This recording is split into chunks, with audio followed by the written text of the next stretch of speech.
Hello guys, so today's topic is what is mutual fund in simple language. So guys, आपने अक्सर सुना होगा कोई भी न्यूबीज या इनएक्सपीरियंस इन्वेस्टर मार्केट के अंदर कदम रखता है तो उसको हमेशा म्यूचुअल फंड की सलाह दी जाती है कि यार म्यूचुअल फंड ले ले, डायरेक्ट इक्विटीज के अंदर मत कूद। मतलब म्यूचुअल फंड हमेशा से है ना एक पॉपुलर चॉइस रही है अमंग न्यूबीज। सो उसका कारण क्या है?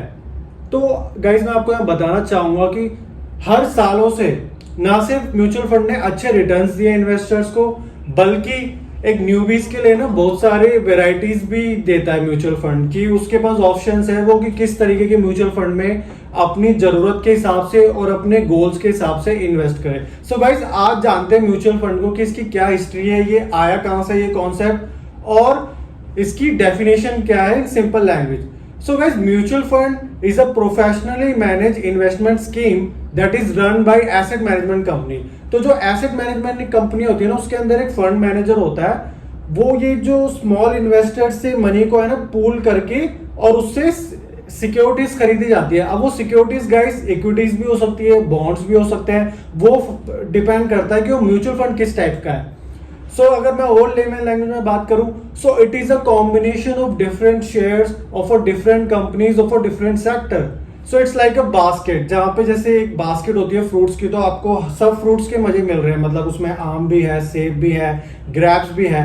वैसे म्यूचुअल फंड के अंदर है ना शेयर्स की टोकरी होती है, उसमें डिफरेंट डिफरेंट सेक्टर, जैसे आईटी सेक्टर हो गया, स्टील सेक्टर हो गया, ऑटोमोबाइल सेक्टर हो गया, सबका आपको एक्सपोजर मिल गया और एक कम प्राइस के अंदर। क्योंकि म्यूचुअल फंड्स के आपके अंदर है ना आपको डायरेक्ट शेयर्स नहीं मिलते हैं, आपको उसकी यूनिट मिलती है जो कैलकुलेट होती है एनएवी से, which is net asset value.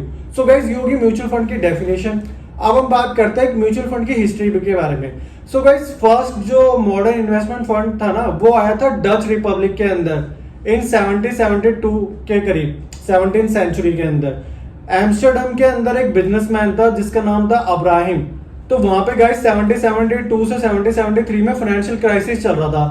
तो उसने ये चीज इन्वेंट की थी क्योंकि वो जो स्मॉल इन्वेस्टर्स थे ना, उनको वो डाइवर्सिफिकेशन की अपॉर्चुनिटी प्रोवाइड करना चाहता था। एक उनको टूल देना चाहता था जिससे स्मॉल इन्वेस्टर्स भी अपने इन्वेस्टमेंट को डाइवर्सिफाई कर सके। तो वहां से ये कॉन्सेप्ट जो है लोकप्रिय हुआ।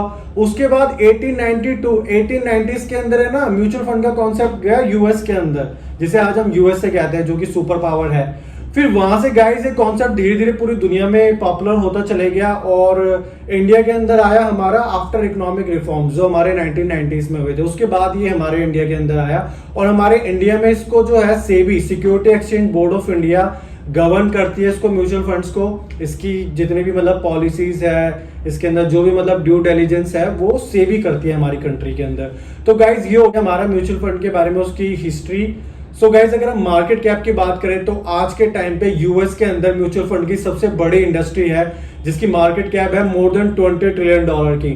और सेकंड नंबर पे यूरोप्स की कुछ कंट्री आती है। इंडिया भी काफी पीछे है, टॉप 10 में भी नहीं है, बट धीरे धीरे इंडिया में भी ये जो इंडस्ट्री है म्यूचुअल फंड की वो काफी ग्रो हो रही है। सो गाइज, ये था आज की म्यूचुअल फंड्स के बारे में। अब बात आती है कि बिगिनर्स इसको हमेशा क्यों प्रेफरेंस करें, क्योंकि गाइज जिसको भी एक्सपीरियंस नहीं है ना, वो हमेशा उसको म्यूचुअल फंड के थ्रू ही पहले इन्वेस्ट करना चाहिए।